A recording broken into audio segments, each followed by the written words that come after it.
क्रिस्त में मेरे बहुमूल्य भाइयों और बहनों एवं बच्चों, आप सबों को जयसु।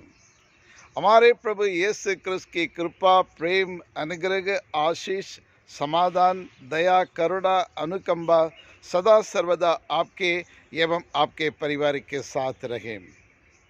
प्रिय विश्वासियों, परमेश्वर को हम धन्यवाद दें।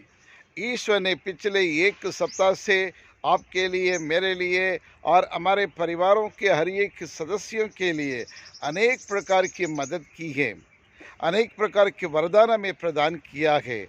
हर दिन हमें नई नई कृपा से हमें भर देते हैं और इसलिए ईश्वर को सर्वप्रथम हम तहे दिल से धन्यवाद देते हैं।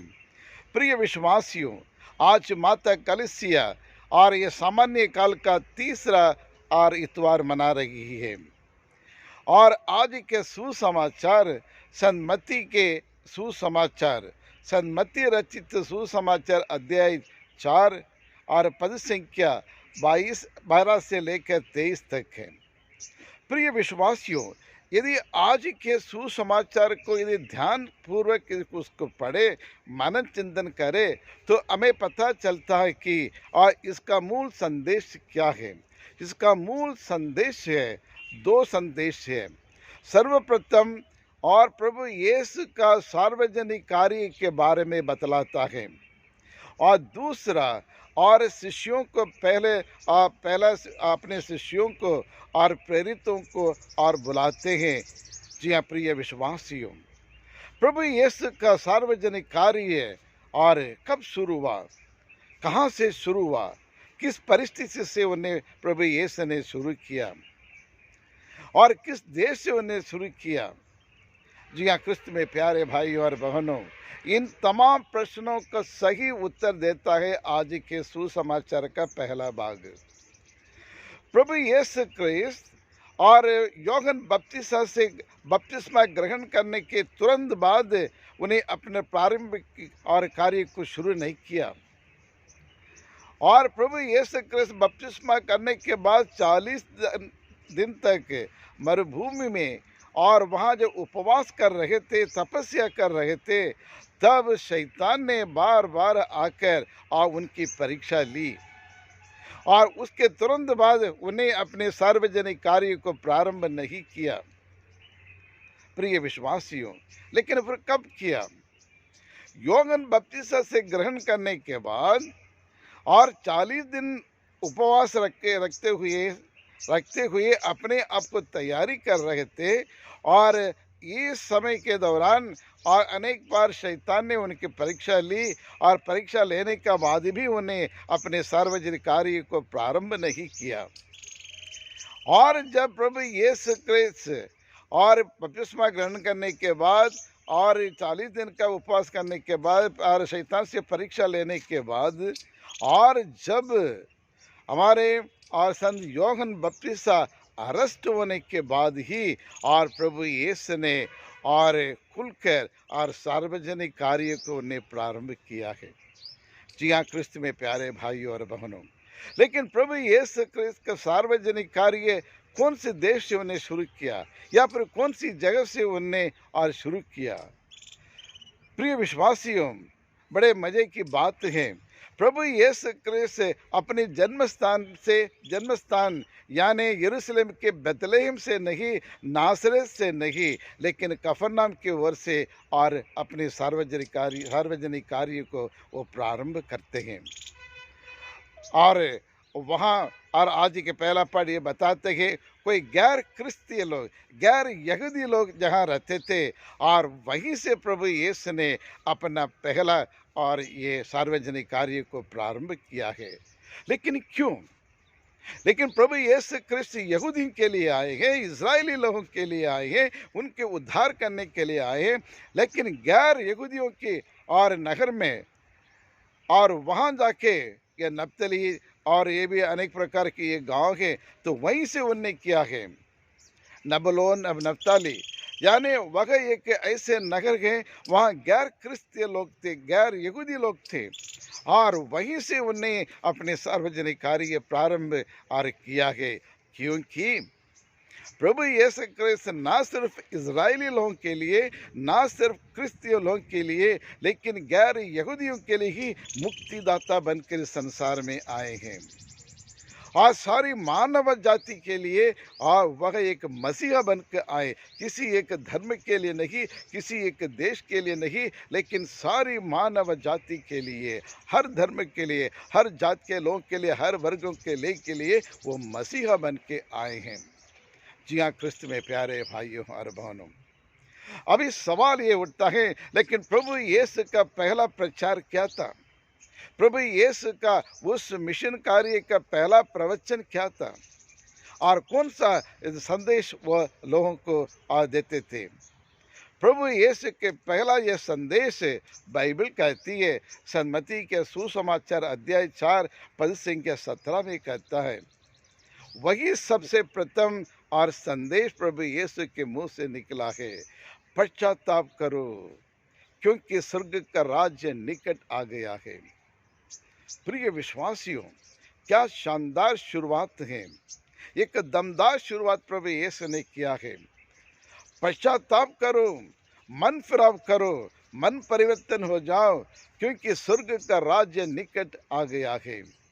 प्रिय विश्वासियों, यदि आप और मैं स्वर्ग राज्य में प्रवेश करना चाहे, पहला कदम है और हमें प्रयाचित करना पड़ेगा अपने पापों के लिए, पश्चाताप करना पड़ेगा अपनी गलतियों के लिए, अपने गुनाहों के लिए, अपने कुकर्मों के लिए, और हमने जो भी अन्याय अत्याचार किया है उसके लिए अपनी गलतियों को स्वीकार करते हुए, अपने पापों को प्रकट करते हुए ईश्वर से क्षमा मांगना पड़ेगा। अपने भाई बहनों से हमें क्षमा मांगना पड़ेगा, मेल मिलाप करना पड़ेगा, तभी ही और उस स्वर्ग राज्य में हम प्रवेश करते हैं। प्रिय विश्वासियों, पश्चाताप करना सिर्फ अपनी गलतियों को मानने से मात्र नहीं है।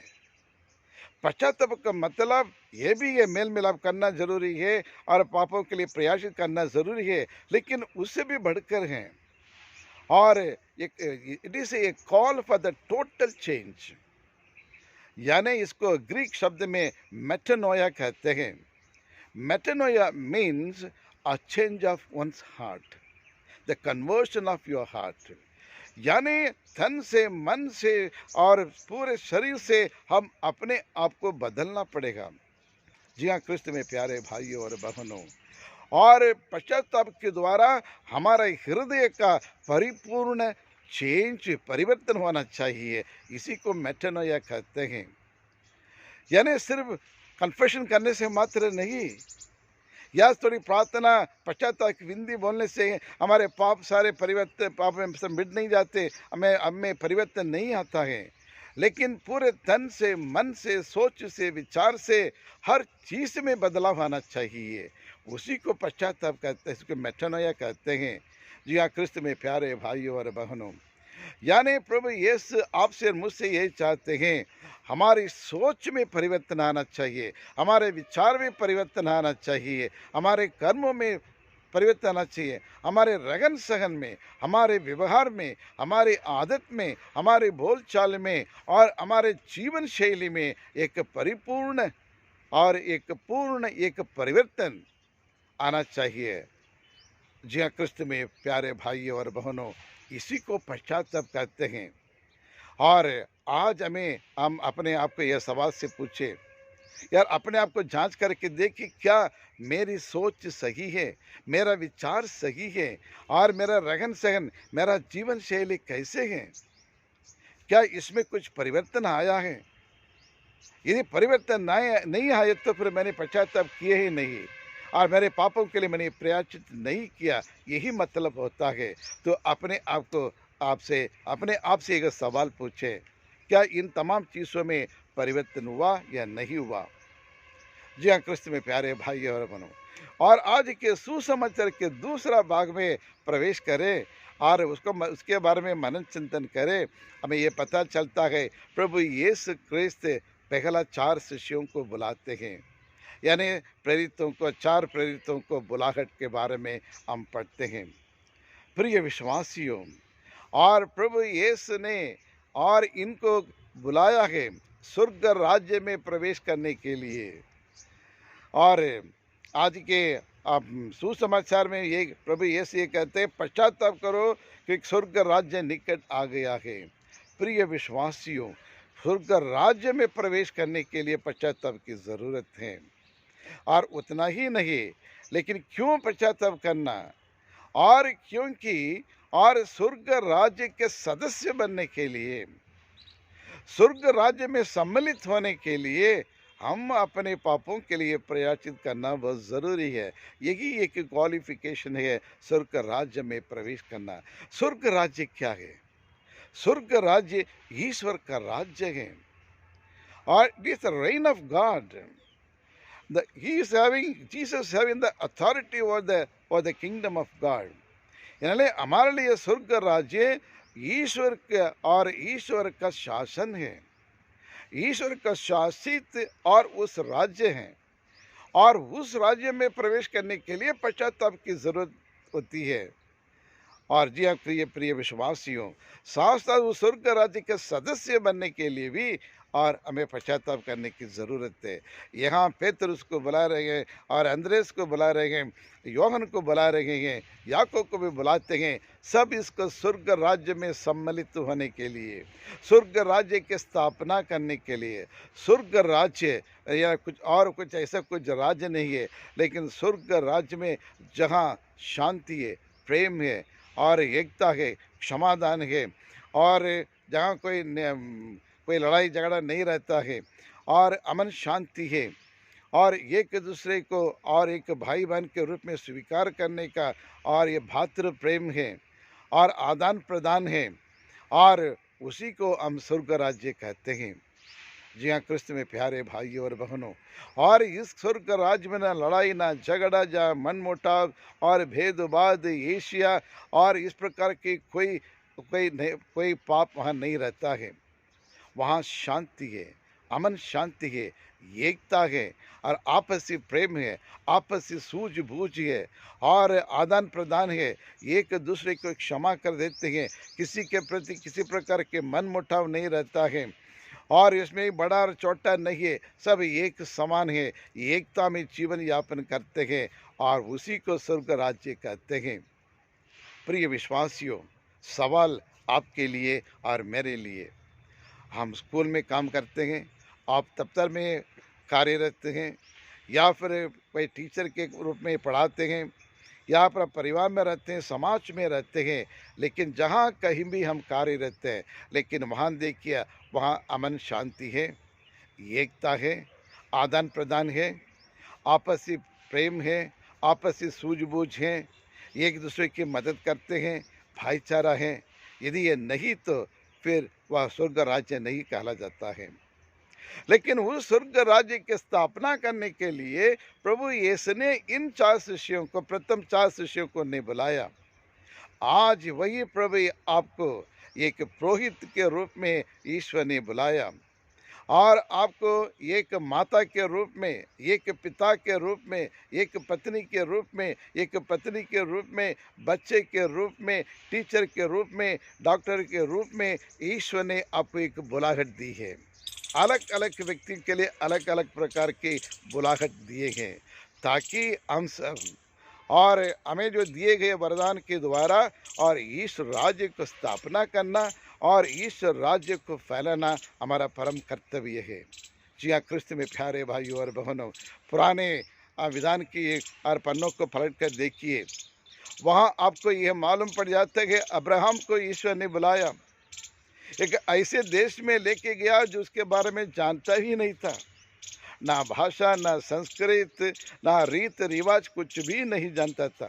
लेकिन जब ईश्वर ने, यहोवा ने उन्हें बुलाया और उस बुलाहट को स्वीकार करते उनके पीछे हो लिए, और वह ईश्वर पूर्ण परिपूर्ण विश्वास करता था, इसलिए अब विश्वासियों के पिता कहला जाता है। उसके बाद हम देखें मूसा का मिस्र देश में गुलामी जीवन बिता रहे इजरायली लोगों को छुड़ाने के लिए मूसा को बुलाया। मूसा ने और अपने उस बुलाहट को स्वीकार करते हुए, परमेश्वर पर विश्वास करते हुए उसके पीछे हो लिए थे। और उसके बाद हम देखें नए विधान में माँ मरियम परमेश्वर ने माँ मरियम को और बुलाहट के द्वारा और यीशु माता बनने के लिए, यीशु की माँ बनने के लिए उन्हें बुलाया। माँ मरियम उस बुलाहट को स्वीकार करते हुए अपनी जिम्मेदारियों को, कर्तव्यों को बखूब ने निभाया। जी हाँ, प्रिय प्रिय विश्वासियों, उसी प्रकार मदर तेरेसा को ईश्वर ने बुलाया भारत देश में आने के लिए, कलकत्ता में आने के लिए, गरीबों लाचारों लोगों की सेवा करने के लिए, बीमारियों की सेवा करने के लिए। लेकिन उन मदर तेरेसा ने भी और ईश्वर की बुलाहट को स्वीकार करते हुए जो मिशन कार्य उन्हें दिए हैं, उन्हें भी अच्छी तरह से उन्हें निभाया। और उसी प्रकार आज प्रभु आपको और मुझको और हम सबों को बुलाया है। लेकिन जरा मनोचिंतन करके देखें, क्या इन उपरोक्त इन लोगों के समान अपनी बुलाहट को स्वीकार करते हुए अपने अपने कार्यों को, चाहे छोटा क्यों ना हो बड़ा क्यों ना हो, लेकिन हर एक जिम्मेदारियों को, हर एक कर्तव्यों को, रिस्पॉन्सिबिलिटी को हम कैसे करते हैं? ईमानदारी से, प्रिय विश्वासियों। और यदि इस राज्य को बनाना चाहिए तो हमारे बीच में भेदभाव, पक्षपात नहीं होना चाहिए। आज के दूसरा पाठ आपने सुना, कुरिन्थियों के नाम संत पौलुस का पहला पत्र अध्याय 1 में आपने सुना। और ईश्वर राज्य तभी संभव है जहाँ एकता है, एक मन, एक चित्त, एक हृदय होकर जो जीवन करते हैं और आपस में रहते हैं, उन्हीं के पास स्वर्ग राज्य और स्थापना कर सकता है।